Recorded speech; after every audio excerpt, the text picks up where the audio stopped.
La teoría de las ideas es la aceptación de realidades absolutas, eternas, inmutables, universales e independientes del mundo de los fenómenos. Por ejemplo, la belleza absoluta, la justicia absoluta, la bondad absoluta, de las cuales derivan su entidad todas aquellas cosas que llamamos bellas, justas o buenas. Su significado y alcance, pues existen ideas no solo de conceptos éticos, sino de muchos más, irán quedando claros a medida que avancemos. Pero se hace necesaria una observación ya desde el principio. Es de sobra conocido, aun cuando nunca se repetirá demasiado, que la palabra idea en este contexto es una transliteración altamente engañosa y no una verdadera traducción de la palabra griega ideia, la cual, juntamente con su sinónimo eidos, es aplicada a menudo por Platón a estas realidades supremas. La traducción más aproximada sería forma o semblante, es decir, el aspecto de una persona o cosa. Hemos de ver cómo se desarrolló probablemente el significado de la palabra. Baste por el momento decir que la teoría de las formas resulta mucho más próximo al griego, aun cuando la expresión teoría de las ideas ha arraigado tan firmemente que evitarla definitivamente no resulta posible ya y quizá tampoco deseable. Pero debe quedar bien claro que no estamos hablando de ideas en ninguno de los sentidos que la palabra puede llevar consigo en el castellano común. La escuela milesia de filosofía, 2 siglos más o menos antes de Platón, había intentado reducir la variedad desconcertante del mundo físico a una única sustancia subyacente. A la pregunta ¿de qué está hecho el mundo?, Tales había contestado con el agua, Anaxímenes con el aire, mientras Anaximandro habría afirmado que todas las cosas estaban hechas de un substrato material que denominó lo indefinido o infinito. Llevando esta concepción hasta sus conclusiones lógicas, Parménides llegó a afirmar la existencia de lo uno, eterno e inmóvil, negando la realidad de todo cambio y con ello de todos los seres sensibles. De este modo quedó probado que la hipótesis de los milesios era insuficiente. Si la única realidad es una sustancia última de carácter homogéneo, nada habrá capaz de dar cuenta de ningún movimiento, cambio o pluralidad. Al ser la única cosa existente, deberá permanecer siendo siempre lo mismo. No podrá transformarse en ninguna otra cosa y ninguna otra cosa podrá existir. Heráclito, por su parte, insistía en la mutabilidad de las cosas. Decía que todo se encuentra en estado de flujo, si bien insistía también en un logos, norma o proporción dentro de estos cambios, y atribuía al fuego cierto tipo de realidad superior. Empédocles, para resolver el enigma planteado por Parménides, postuló 4 elementos permanentes: fuego, aire, agua y tierra, y 2 principios del movimiento: atracción y repulsión, o amor y odio, como poéticamente él mismo los denominó. Anaxágoras, cuya filosofía resultaba probablemente oscura incluso para sus contemporáneos, parece haber insistido en la permanencia de las cualidades y haber situado al nous, o mente, como origen del movimiento y principio rector del universo. En cuanto a la escuela pitagórica, continuó su desarrollo a lo largo del siglo IV, si bien carecemos de la evidencia necesaria para decidir en qué momento se originaron las diversas doctrinas asociadas a su nombre.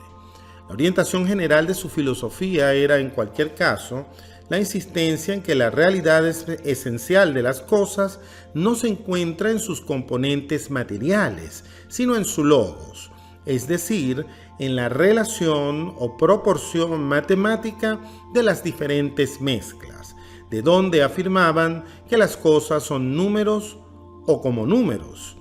Y si dejamos a un lado la magia y misticismo que los condujo a atribuir a los distintos números toda suerte de significados simbólicos, tenemos que reconocerles el mérito de haber edificado sobre el hecho sólido de que toda física, si no toda ciencia, posee una base matemática. Frente a todas estas discordantes teorías, los sofistas del siglo V contribuyeron a desviar la atención de los hombres de la especulación filosófica hacia la vida práctica.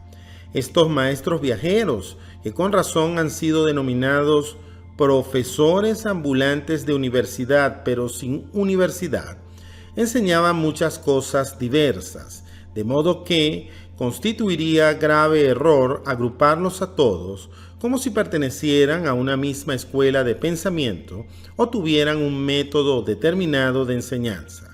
Intentaban responder a la necesidad de una educación general a medida que ésta crecía con el desarrollo de la democracia, haciendo hincapié especialmente en la oratoria y en la administración de la propiedad o del Estado. Sin embargo, y si hemos de juzgar por la exposición que Platón hace del más grande de todos ellos, y contamos con muy pocos más elementos de juicio, tenían algo en común: la falta de fe en la posibilidad de un conocimiento sobre realidades últimas o normas absolutas. El hombre es la medida de todas las cosas, había dicho Protágoras, y Platón lo interpretó en el sentido de que aquello que yo percibo o siento es verdadero para mí, mientras que aquello que tú percibes o sientes es verdadero para ti, y que no existe ningún otro criterio de conocimiento. El Teeteto pone de manifiesto cómo de aquí se deduce que conocimiento y sensación son lo mismo, de modo que resulta imposible un conocimiento real y no caben ni ciencia ni filosofía. Está atestiguando que Gorgias había afirmado que no hay nada que conocer, que si hubiera algo no podríamos conocerlo, que si pudiéramos conocerlo no podríamos comunicar nuestro conocimiento a los demás. Tal negación de normas universalmente válidas condujo a los sofistas menores a considerar la ley y la moralidad como meras convenciones. Platón los describe como gente que no vacila en predicar una doctrina de egoísmo radical. De este modo, el escepticismo florecía en la segunda mitad del siglo V, cuando Sócrates desplegaba su actividad en Atenas. Ante él se encontró también seguramente Platón en los comienzos del siglo IV, pues no es probable que la turbulenta década que precedió a la muerte de Sócrates sirviera para serenar las mentes, y normalmente una actitud ante la vida del tipo de la fomentada por los sofistas suele prolongarse por tiempo considerable. En oposición a este escepticismo sin esperanza, cuya influencia en la vida moral, social y política percibía con mucha más claridad que los sofistas mismos, Platón insistía en la posibilidad del conocimiento y en la existencia de valores absolutos. Para ello hubo de establecer la existencia de una realidad objetiva y universalmente válida, que halló en sus formas o ideas. No tenemos indicios seguros para determinar hasta qué punto Sócrates le condujo a ello, aun cuando no cabe duda de que ambos recorrieron el mismo camino y el discípulo prosiguió a partir del punto en que el maestro se había detenido. Aristóteles nos dice que Platón aceptó el método socrático de la definición y añade que este último consideraba que una definición universalmente válida ha de ser por fuerza definición de una realidad permanente e independiente de cualquier ejemplar particular de la cosa definida. Una definición del hombre no lo es de ningún hombre en particular, sino del hombre con mayúscula, realidad independiente de ti y de mí, que continúa existiendo aunque ambos perezcamos en este instante. Esta realidad es el eidos, la forma platónica de hombre. Las afirmaciones de Aristóteles acerca del origen de la teoría de las ideas no tienen por qué ser necesariamente verdaderas, pues seguramente tenía un conocimiento escaso acerca de Sócrates, aparte de lo que aprendiera en la academia, donde llegó siendo un muchacho de 17 años, 30 años después de la muerte de Sócrates. Pero resulta digno de tenerse en cuenta el hecho de que trazara esta distinción entre Sócrates y Platón, mientras que en los diálogos platónicos nos encontramos con Sócrates exponiendo la teoría de las formas completamente desarrollada. Aparte del método socrático de la definición, es probable también que Platón derivase su inspiración de la escuela eleática de Parménides, cuya concepción de lo uno debió conducirle directamente a la noción de realidad abstracta. Nada en efecto cabría más alejado del mundo de nuestra experiencia que lo uno. Es claro también que los pitagóricos ejercieron gran influencia sobre Platón, al igual que posiblemente sobre Sócrates, y a partir de ellos derivó Platón los aspectos más particularmente matemáticos de su teoría.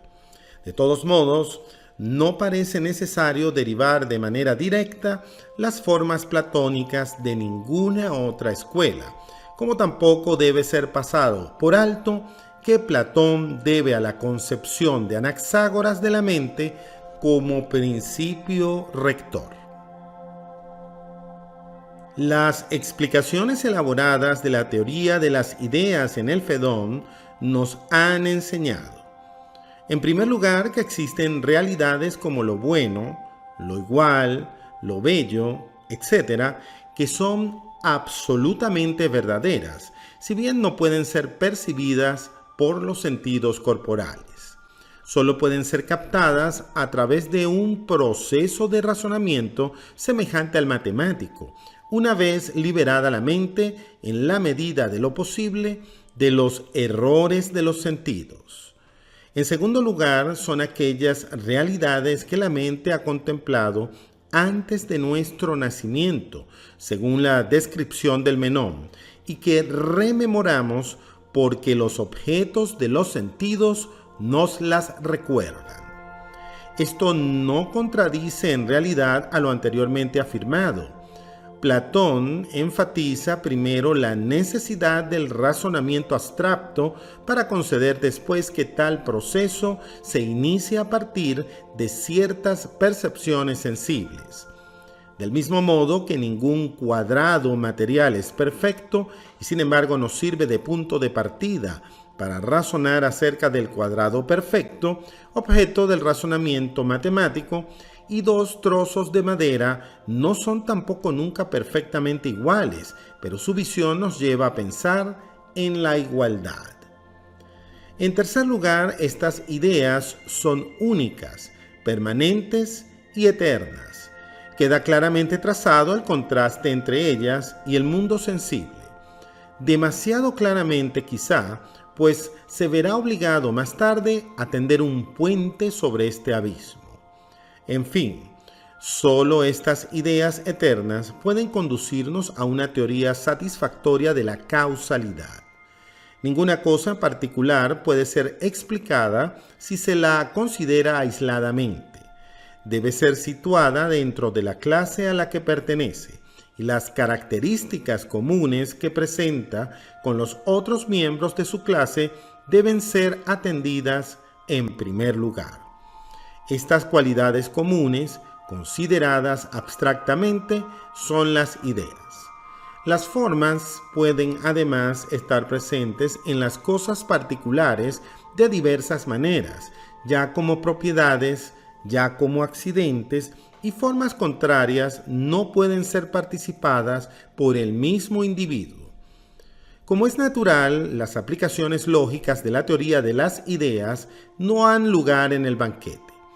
Pero la belleza suprema que constituye en este diálogo el objeto último de todo deseo aparece descrita en términos idénticos a los que se aplican a las ideas en el Fedón, si bien términos más técnicos como eidos e ideia e incluso iophoi, figura, no lo son aplicados en este caso. Al llegar el filósofo a la meta de su viaje a través del amor, dice: la belleza no se le presenta en forma de cara o manos o cualquier otra cosa que tenga que ver con el cuerpo, ni siquiera como discurso o como una ciencia, ni como algo contenido en otra cosa. Trátese de una criatura viviente, de la tierra, del cielo o de lo que sea, sino en sí misma, idéntica consigo misma y eternamente existente. Todas las otras cosas bellas participan de esta en alguna medida, aun cuando todas ellas comienzan a existir y perecen, mientras que la belleza misma nunca es afectada de aumento o disminución, ni sufre alteración alguna. Esta idea de belleza, ya que de ella se trata, posee en este diálogo el reinado supremo, del mismo modo que el bien en la República. Más incluso, ya que no se menciona ninguna otra idea. Es la realidad suprema considerada como objeto de amor, lo amado por sí mismo del Lisis. No debe sorprendernos que esta realidad suprema sea en un diálogo lo bello y el bien en otro. Ambos conceptos estaban estrechamente vinculados siempre en la mente de Platón, y en este sentido se limitaba a expresar la mentalidad común ateniense. La teoría de las ideas no aparece hasta el libro quinto. En el libro primero, Sócrates intenta definir la justicia en la forma usual de los primeros diálogos, y nada en su vocabulario sugiere que el Fedón haya sido escrito con anterioridad. Ni siquiera se utiliza una terminología ambigua paralela a la que encontramos en el Cratilo y en el Eutifrón. Tampoco aparece nada de este tipo en los 3 libros siguientes, si exceptuamos una ocasión. Da la impresión de que Platón pretende deliberadamente edificar su ciudad y la educación de sus guardianes, sin recurrir para nada a la metafísica, con la única intención de retomar posteriormente en toda su amplitud el problema del gobernante adecuado y sus obligaciones desde un punto de vista más fundamental. Conduce a su lector a través de un largo recorrido hasta el final, llevándolo de paso a la aceptación de muchas cosas importantes, sin descubrir aún las premisas fundamentales en que se basan tales cosas. A lo sumo, y esta es la excepción que hemos mencionado arriba, se afirma que una persona auténticamente culta necesariamente ha de ser capaz de reconocer las diferentes formas de moderación, valor, libertad y magnanimidad, sus afines y sus opuestos, tal como se dan y aparecen en cada caso. Ha de ser capaz de reconocer su presencia allí donde se encuentran ellas y sus imágenes y honrarlas tanto en las cosas grandes como en las pequeñas. Estamos ante una expresión típicamente ambigua que, a pesar de su vaguedad, implica seguramente para Platón en este momento la teoría de las formas, aun cuando no ocurra lo mismo con los interlocutores. No aparece ninguna otra referencia a las ideas, ni implícita ni explícita, hasta el libro quinto, cuando Sócrates, a quien se ha instado una y otra vez a demostrar la viabilidad de su ciudad, contesta finalmente que sí es posible, pero que las naciones nunca lograrán alcanzar la paz hasta que los filósofos sean reyes o los reyes filósofos. Paradoja esta que Glaucón teme ha de provocar estupor y mofa. Instado a explicar qué es un filósofo, Sócrates recurre a la teoría de las ideas, con la seguridad de que Glaucón la conoce y acepta. Resulta evidente que la teoría es presentada como algo de sobra conocido por Glaucón, si tenemos en cuenta el hecho de que inmediatamente es introducido el término técnico eidos. Lo bello y lo feo, nos dice, son 2 cosas diferentes y cada una de ellas es una en sí misma. Y lo mismo ha de decirse acerca de lo justo e injusto, lo bueno y lo malo, y todas las formas. Cada una de ellas es en sí misma una, pero parece ser múltiple, porque aparece por doquier asociada a acciones y a cuerpos y a las demás formas. A partir de este momento, la totalidad de la discusión se centra en la teoría a lo largo de este libro y de los dos siguientes. No se trata de establecer la existencia de las formas. Su existencia se da por establecida y los rasgos característicos del filósofo o amante de la sabiduría vienen explicados por medio de ellas.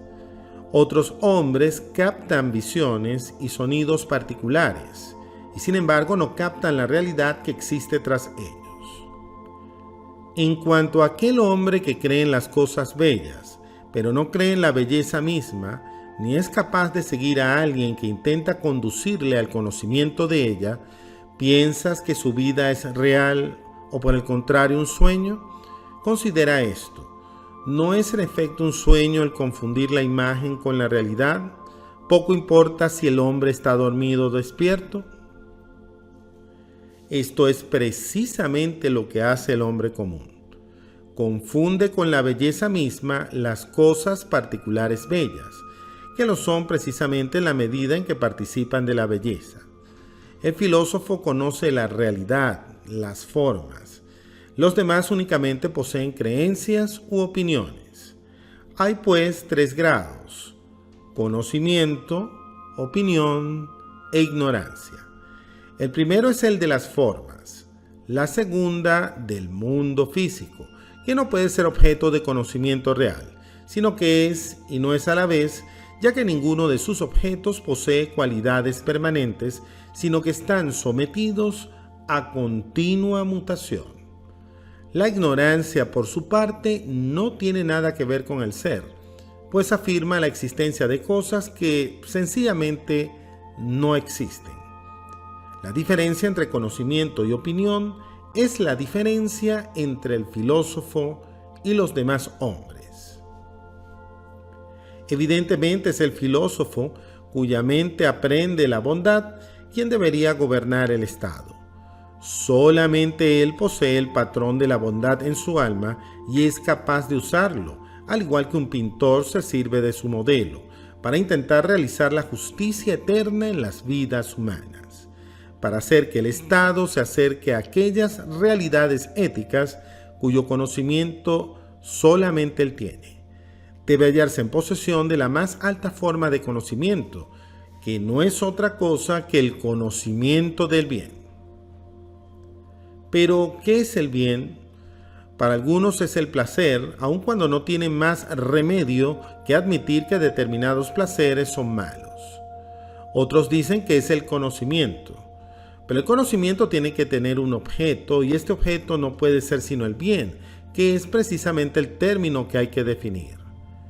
¿Podrán los hombres a veces sentirse satisfechos solo con apariencias de belleza o justicia, pero cuando se llega al bien, prefieren lo que realmente es tal y no se satisfacen ya por más tiempo con la opinión? Instado a ofrecer su propia definición, Sócrates se declara incapaz de hacerlo directamente.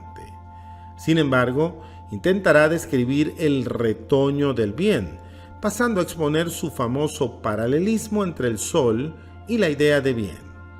El sol, dice, es la causa de la luz en el mundo físico, y la luz es necesaria para la vista, el más elevado de nuestros sentidos. Es el sol a lo que yo denomino el retoño del bien, engendrado por el bien a su propia semejanza, y que en el mundo físico se encuentra en la misma relación respecto de la visión y sus objetos que el bien respecto de la mente y lo conocido en el mundo inteligible. En el mundo físico tenemos por tanto el sol, del cual se derivan la luz, la visión y el ojo que ve. Análogamente, en el mundo inteligible tenemos el bien, del cual se derivan la verdad, el conocimiento y la mente que conoce. Incluso el sol debe su existencia al bien mismo. Yendo más lejos, el sol no es solo la causa de la visión, sino que su luz hace también posible la existencia en el plano físico. De forma paralela, el bien es no solo la causa del conocimiento, sino además la causa de la existencia real de lo inteligible y a fortiori de la existencia del mundo físico, ya que éste se deriva de aquel.